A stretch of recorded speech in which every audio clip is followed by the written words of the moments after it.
This is my nan and pop, Roy and Lorna Jones. Incredible people. Practical, kind, tough as nails. Pop went first, but when Nan was diagnosed with stomach cancer and told she had 6 weeks to live, she didn't cry, she didn't complain. She looked the doctor straight in the eyes and said, well, something's got to get you.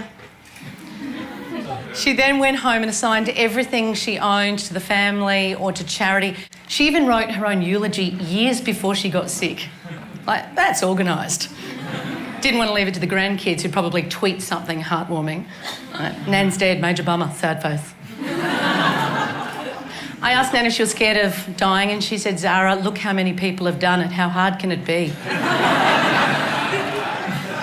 I love sharing that story because she showed me that a sense of humour is possible until the day we die, and that's comforting because death has always been a curious theme in my life. My first run-in with the Reaper happened the night before I was born. Mum was due to give birth to her 5th child and she was a month overdue with a 10-pound baby. She was preparing to be induced the next day, so Dad took her on one last date to the Speedway. But as they were sitting in the stands, a woman who was racing flipped her car, it filled with petrol, it caught a light, and Mum watched in horror as the woman burnt to death right in front of her. On the upside, if there could possibly be one, Mum didn't have to be induced the next day. The trauma triggered the labour, and once they got her to hospital, 20 minutes later, I was born. A life for a life, the beginning of the end. I think about that woman every year on my birthday. Mum said she felt so incredibly helpless, and weirdly, I grew up believing that my purpose in life was to help, to make things better for everyone. Anyone, it's a compulsion. My friends call me a helpaholic. It's a problem because I particularly like to help people who don't want or like my help. I feel they need it the most. I think you can get a patch for it, you know? Pop it on your arm, slowly releasing small amounts of indifference until eventually you don't care anymore. When someone asks for your help and you poke them in the eyes, that's when you know you're cured. I'm not cured and I'm no saint. My obsession with helping began for purely selfish reasons. For almost 30 years, I was a high-functioning addict. I spent time in 3 psychiatric hospitals, played the starring role in 2 interventions, and had 1 major cardiac arrest that resulted in my death. It's all right, I got better. But for just over a minute, my heart stopped. I left this vessel and got a peek at the other side. Now, I'm one of the few people who were born and died in the same hospital and lived to tell the story. And I know that death is a touchy subject. To lose someone we love is beyond comprehension, but we're all going to die. All right, spoiler alert.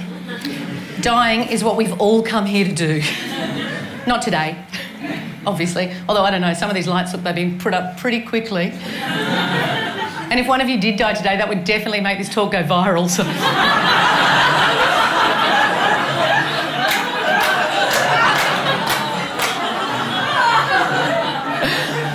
At this point in your life, you've either lost someone you love or you're going to. So far, there's no getting around it. Death is the price of admission. And most of us are scared to death of death. We don't even like using the D word. We say defunct, departed, deceased, demised, living impaired, life downsized. Doesn't matter what you call it, we're all going to do it. And here's some good news. Having crossed over, met my maker, gone to the top paddock in the sky, I can promise you that whilst death should be avoided for as long as possible, there is an upside to dying, and I believe there's a place for levity in loss. I spent time on breakfast radio, and getting up at 3 a.m. will make you feel like death. But a lady from New Zealand called in once. She'd lost her dad, and part of their tradition is to dress the dead. So she and her sister go to the morgue. Their job is to put clothes on their father, an enormous Maori man, and they're devastated until the sister goes to pull on his pants and realises the gurney he's laying on isn't locked down.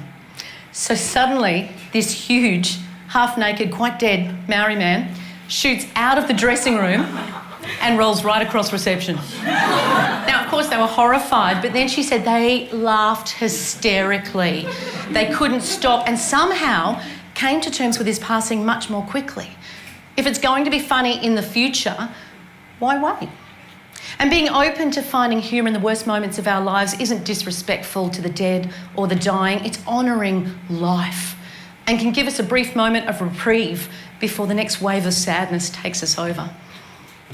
And of course, grieving takes time. We have to feel our feelings around death, but learning to pivot between the heavier emotions and a lighter response can protect your vital energy and remind you that one day soon you'll be feeling yourself again, so to speak.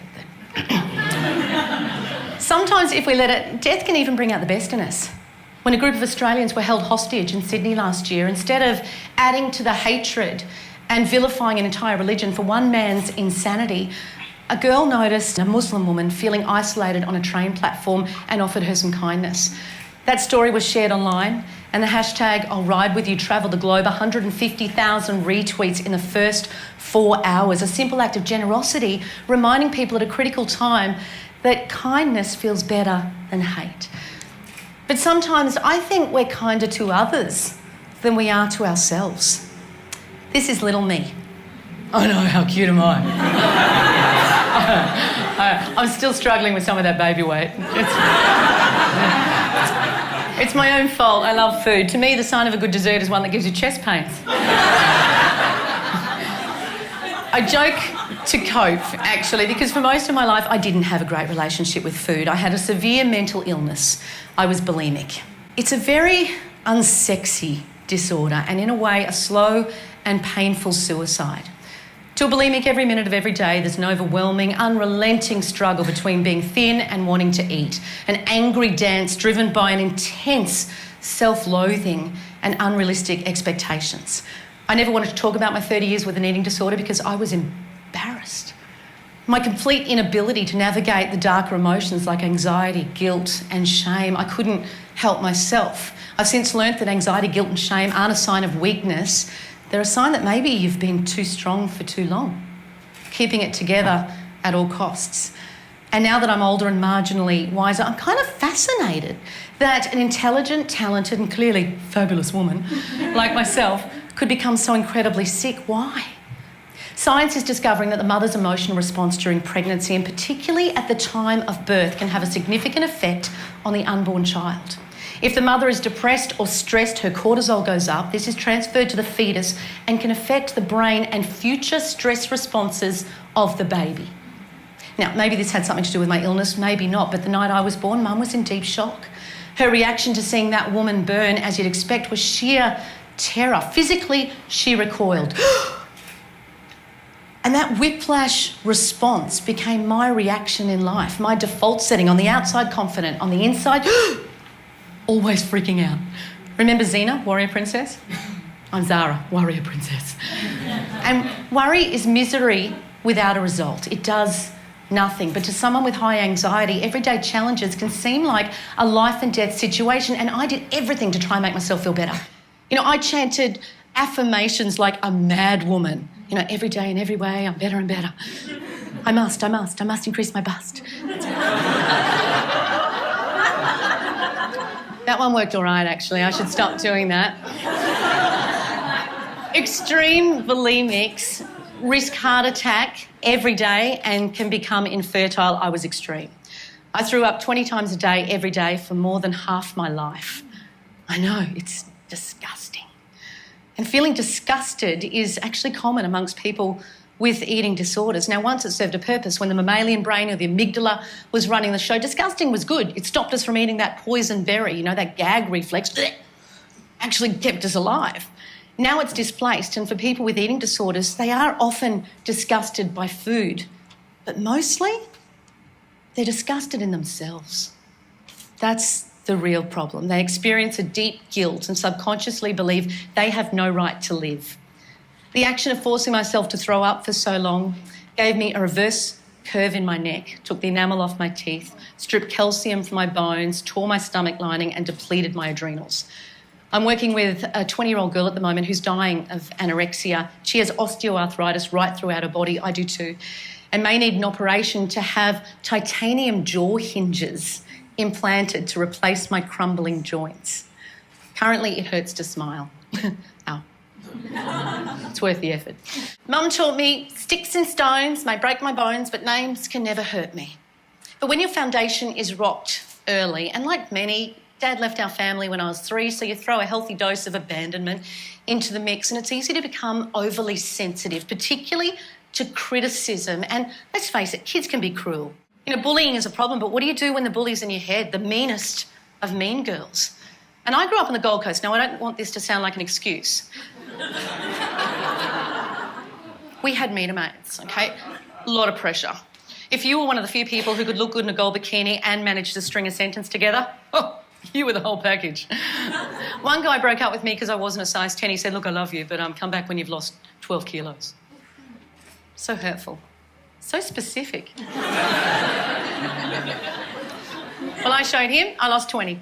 And then 10 more, and then I put on 5, and then 15 after that, and then I lost 10 and put on 10, and lost 10 and put on 10, and now I'm here, and I am what I am, and anyone that doesn't like it can get stuffed. Thanks. Even when I met the love of my life, I couldn't stop. We laugh every day. 24 years we've been together, but even his beautiful and quirky love couldn't change the way I felt about myself. Happiness has nothing to do with how you look and everything to do with how you feel. But the pressures on women and men to look a certain way haven't gotten any less brutal. You know, they say women see around 300 ads a day from the beauty industry or the ugly industry, because that's the way it's designed to make us feel. There's all these mixed messages, yeah? Lighter, wider, softer, tighter, thinner, smoother, younger. Suck it in, pump it up, clear it out, flex it off, rub it in, strip it back, raw hide. Thanks so much. And a raw hide's often what we end up with. And if it's not a raw hide, it's a raw deal. To the unhinged bulimic mind, if given a choice between fat and death, many would choose death. It's ridiculous. The best way to get over yourself is to accept yourself. Glorious flaws and all. Self-esteem is good. Self-acceptance is everything. Then once you've learned to be kinder to yourself, you can look for other people to be of service to, other people to help, even if they don't want your help. They probably need it the most. Just this morning I helped a little old lady across the road. She didn't even want to go. She couldn't put up much of a fight, got on a headlock. Come on, Anna, I'm helping. Someone said to me once, how's your hyphen? You know, on your tombstone between your birth date and your death date, there's a hyphen, a dash, and that mad dash is your entire life. It's gone like that. A good human approach makes sense because when it comes to anxiety, most of us across the globe share the same two fears. The fear that we're not good enough and the fear that we won't have enough. I said to my husband one night, if enough was a creature, what would enough look like? And this is what he drew. And somehow he was perfect, bit dodgy, really happy. We then coloured him in, brought him to life, created a little animation series around him and called him Good Enough. And he became our mascot, a constant reminder that self-acceptance, I am enough, and deep gratitude, I have enough, can actually diffuse feelings of anxiety pretty quickly. And most anxiety is related to a fear of death in some way. Looking for the funny in the fatal was certainly my salvation. And let's face it, 156,000 people die every day around the world. On the upside, 384,000 are born every day, so we're still winning. And maybe when it comes to death, whatever we believe to be true is true, you know, for you, for me. This is my mother and her best friend, Elaine. Mum's the fiery redhead, E's the hot blonde. I call them Mother 1 and Mother 2. They're both over 80. They've been friends since they were 16. They're born on the same day, have daughters born on the same day, and every year go somewhere different in the world on a great adventure. This year they're off to Hong Kong. They're my heroes because they love their lives and they make the most of every day. I got Mum an iPhone recently and now she spends all the time on the phone. Then I got her an iPad, now all she does is look at that. Finally I said, hey you two, we're supposed to be connecting face to face. This is the response I got. They've got senses of humour. But I said to Mum recently, do you ever think about death? And she said, Zara, when you're over 80, you're always thinking about it. It's like the dead elephant in the room. But right now, she's deadly serious about living and loving her life. No one is promised tomorrow. Do you remember the show, This Is Your Life? Yeah, it was a great show, wasn't it? Maybe we should bring it back and call it This Is Your Death. Instead of a celebrity, let's get a terminal patient and don't wait until they've passed to share beautiful and amusing stories about them. Do it while they're still alive. I can't tell you how many funerals I've been to where I thought, they would have loved this. Death can be a wonderful wake-up call. The fact that our lifespan is finite shouldn't scare us. It should empower us to let go of the things that no longer serve us and do more of what we love. And here's some good news. Dying is easy. Even stupid people manage to die. They're often quite good at it. My dad died.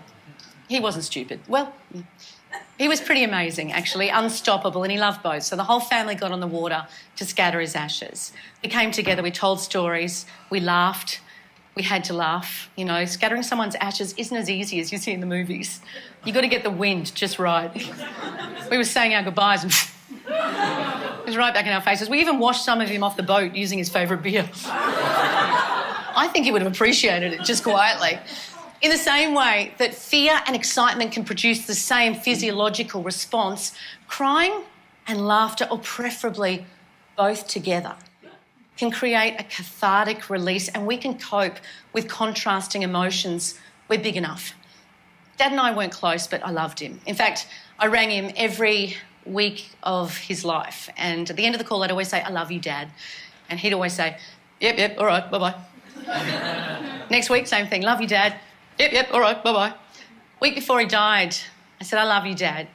And as I went to take the phone away from my ear, he said, "I love you too." And I said, "What did you say?" And he said, yep, all right, bye-bye. And somehow it was perfect. Now is always the best time to tell someone you love them, but maybe start with yourself. I'd love to share more, but my time is up. Yours could be soon.